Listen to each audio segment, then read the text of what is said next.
we are going to understand about pandas from now. So how are we going to use pandas? Simple. We are going to import pandas package here. And how are we importing pandas package here? As we know, pandas is not a pre-built package whenever we install Python.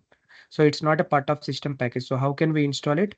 We need to install it using a utility known as pip. You need to install pip. Pip install pandas. If you do this, then pandas library will get installed. Yes. Once the pandas library is installed, then you can play around with the data.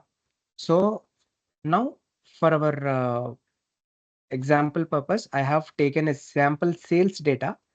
So it can be a sales data of any a company. We are taking this here and we are using the columns here: transaction ID, salesperson, sales amount, region, and date.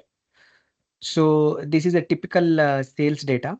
And whereas the transaction ID is the persons who are making all the transactions and how much transaction they are making. Let's say John Doe is making transaction of 500, Jane Smith is making a transaction of 700, John Doe again 450. So these are some of the salespersons and these are some of the sales amount that they have already made. And then this is the region from where they belongs to, and this is the date of when they made the transactions. Now, instead of having an CSV file, so all of this data will be present in a CSV file. So what we are trying to do, as we don't have any CSV file as of now, we simply are trying to prepare our own CSV file. So how can we prepare a CSV file? There is a data frame. So what is this data frame? Data frame is a data structure which is available as a part of Pandas package. Whenever you try to give the data, it tries to handle the data which is completely structured and it handles the data. Yeah, you can see here, right? Data structures also contains labeled axes, rows and columns. So yeah, it is two-dimensional, size mutable, potentially heterogeneous tabular data. So what it tries to say? It tries to say this data frame actually tries to handle the data of rows and columns, whatever the data it's present in the CSV files or Excel files, those kind of files. Whenever the data is in a tabular format, then this data frame is a data structure which is inbuilt thing present available with the pandas, and it takes care of all the data here in the tabular format data. So now the sales data.csv. So what is this? This is a data frame, pd.data frame. We are trying to assign the data. What is the data here? The data is nothing but this. Let me show you data separately here.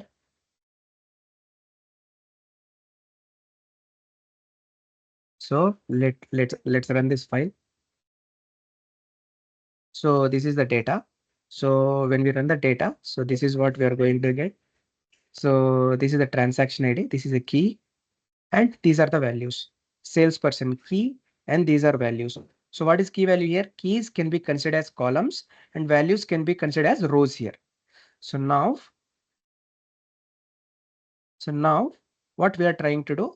So the data which we have given in a format of a dictionary here, where keys, transaction ID, and values are the numbers, and salesperson and the names of salesperson, sales amount, and what is the amount, the region, date, all of those things. What we are doing, we are trying to put that in a dictionary so that it can be represented in form of a CSV. Now, how we can present the data in the dictionary as a CSV? We want to give this to, first of all, we need to load the data. How can we do that? Data. pd.data frame. Data frame, as I told you, this is a data structure of pandas predefined, whereas it tries to take the CSV data in tabular format. Now, whatever the data we give, what is the data here? Rows and column data, right? Transaction ID is row and all of these are columns. Sorry, a transaction ID is key and these are values. Transaction ID is known as column and these are rows. Now, if we try to take that and load it here, it tries to load it in df dot to CSV. What it tries to do, it tries to convert whatever data we are going to give into CSV file. So this is index. Index is equal to false. So there is no indexing we are giving it here. Whatever we are giving it, it can be given it by default. So when you try to load it, so you can see the CSV file has been created successfully. Now let's try to see what this data frame contains. Look at this. What is happening? The transaction ID, salesperson, sales amount, region and date. What are these things? These are nothing but the keys. The keys are taken as columns here. And whatever the values, all the values are taken as rows here. See, these values are taken as rows. So that is how we created our own CSV file using this pandas data frame. How we did it? We actually took all the data, we loaded it in the data frame. Once the data frame is loaded, and then we converted it to CSV. So this data frame contains dot to CSV. So we can see all the functionalities of this data frame later. There is a function known as dot to CSV in pandas. It tries to convert the data which we are giving to the CSV once the data is in a format. Now this is what it tries to do. Now this is installing pandas. We already did it, and how we are loading the data. Now as we have our own CSV data here, our CSV data is sales data.csv. Now we are trying to load it. So how can we load the data here? We can use pd.readcsv as you can see here. Now let's say pd dot, you can see the functionality, right? pd dot r read CSV sales data.csv. So it loaded. As you know, the data frame. This is the data frame of all the keys and all the values and transaction IDs, salesperson. These are the columns. Now what we are trying to do, once we load the data, we are going to see whether all the data has been loaded or not. And if the data has been loaded properly into the data frame, we need to check what are the top 5 rows. How can we see top 5 rows? We can see it using the head function, dot head. This pandas had dot head function, which helps us to see what are the top 5 rows. Now let's try to run it. See, we can see top 5 rows here. 1, 2, 3, 4, and 5. Now, if we want to see it in a tabular form, ef.head. See, you can see it in a form of a table. This is actually showing in a data frame. Let's say if you want to see first 30 rows or let's say first 15 rows, if you can load it. Yeah, the reason why we can see only 10 rows because the data itself is 10 rows. Let's say if we want to see only first 8 rows here. So you can see first 8 rows here. Now, if you want to see first 3 rows, then you can see first 3 rows here. Now, this is how you can see the top rows which are present in the data frame using this head function.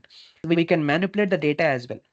Let's say if we want to check the profit of sales, how can we do that? We can check the profit of sales by calculating sales minus cost.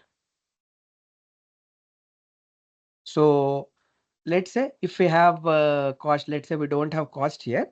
If we introduce the cost section as well. So how can we do that? We don't have, let's say, let's run this data frame. We don't have a cost section here.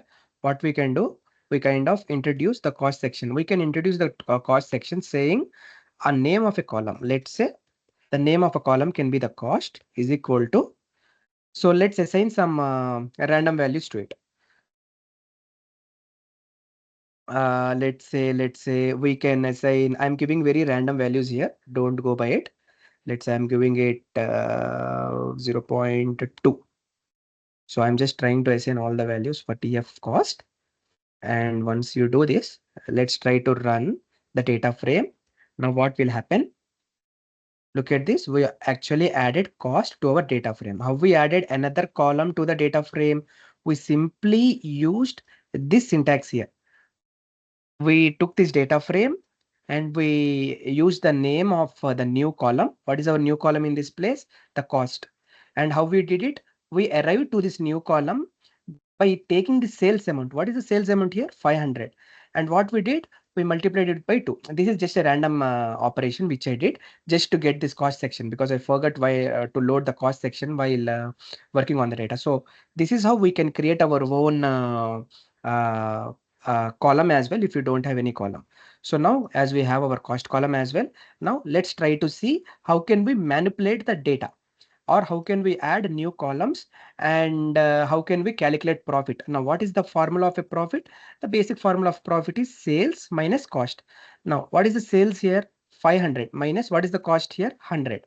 Now let's try to check what is the profit here for each and every transaction. What is it? Each and every row. Now how can we do this?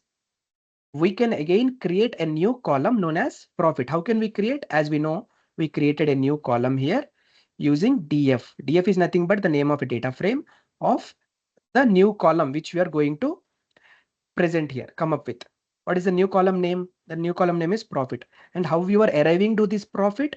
You are calculating the sales amount minus the cost. That is what the profit is.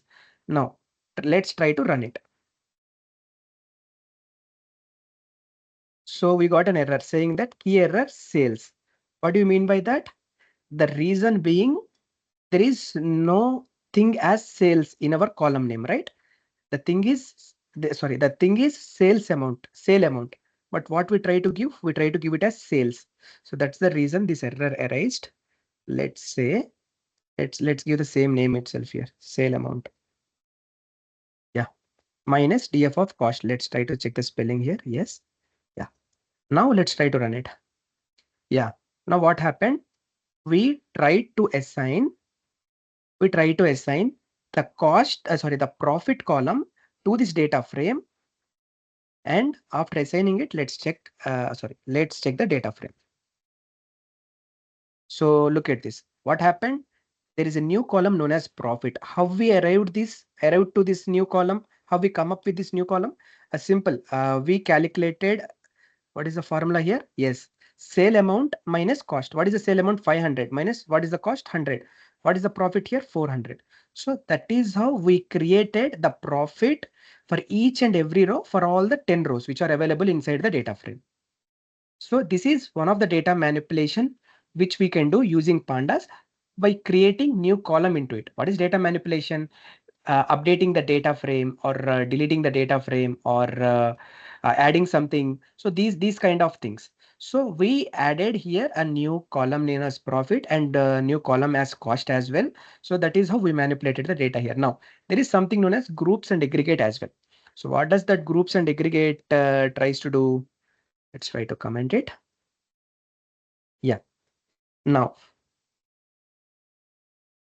if you want to group by group by region with sales. Now, let's say, this is the sale amount. This is the region. Now, if you want to check what is the sales amount you are going to get for each and every region, how are you going to see that? Because there are multiple values present here, right? For each and every row, and for each and the sales amount is different for every region. For east, it is 700, and east, it is 650. And there are different salesperson who arrive to this in every region. Now, as an head of sales department, if you want to just calculate what is the sales amount per region, even though there are multiple persons who are handling the sales at multiple regions, if you want to collaborate and look at it a top view and a final thing, how can you do that? Using this aggregate or a group by operation. So what is this group by tries to do? It tries to take all the regions and what is the sales that they have been done. Let's say in the north, how many norths are there? 1, 2, 3, 4. 4 north regions. What is the values? 400, 550, 450, 500. It tries to calculate that and tries to sum it up. Now let's try to see. What is error here? What is error here? Column not found sales. So don't we have sale? Yeah, the thing is we have a column known as sale amount here. We have sale amount here. Now let's try to sum it up. Now let's see how we did it. We grouped it by region and by the sales amount. So we are trying to see in north, like all the rows, what is the sales amount that this specific salesperson has did. And we are trying to come up with the total sum of it. We did it already. Now let's say F group. Now what happens here? Yes, now you can simply see in the east, the total sales happened is 1850. Where is east? Yeah, let's try to calculate it. This is 700 and this is 650. That comes to 1350. And any more east here? Yes, 1350 and 5, 14, 15, 16, 1850. So you can see this, right? The total sales amount in the east region by which is made by total salespersons is 1850. Similarly, the total sale done in the north region is 1900. The total amount of sales done in west region is 2150. So that is how we are going to come up with a new column where if you want to check what is the total sales that I need to that we had did on a particular day in a particular region, let's say. If we want to do that, then we can do it using this group by function. So this is another data manipulation technique which we can do with the pandas on this data frames. Now, after doing all of these operations, so there are a lot of operations. Just for introduction, as it is an introductory session for pandas today, we just come up with very basic high level understanding of making you aware with the syntax. How can you play with it? How basic understanding of what is this data frame? How can you store the data? Those kind of things. Tomorrow we are going to go into much deeper level of creating an actual problem statement and playing with it.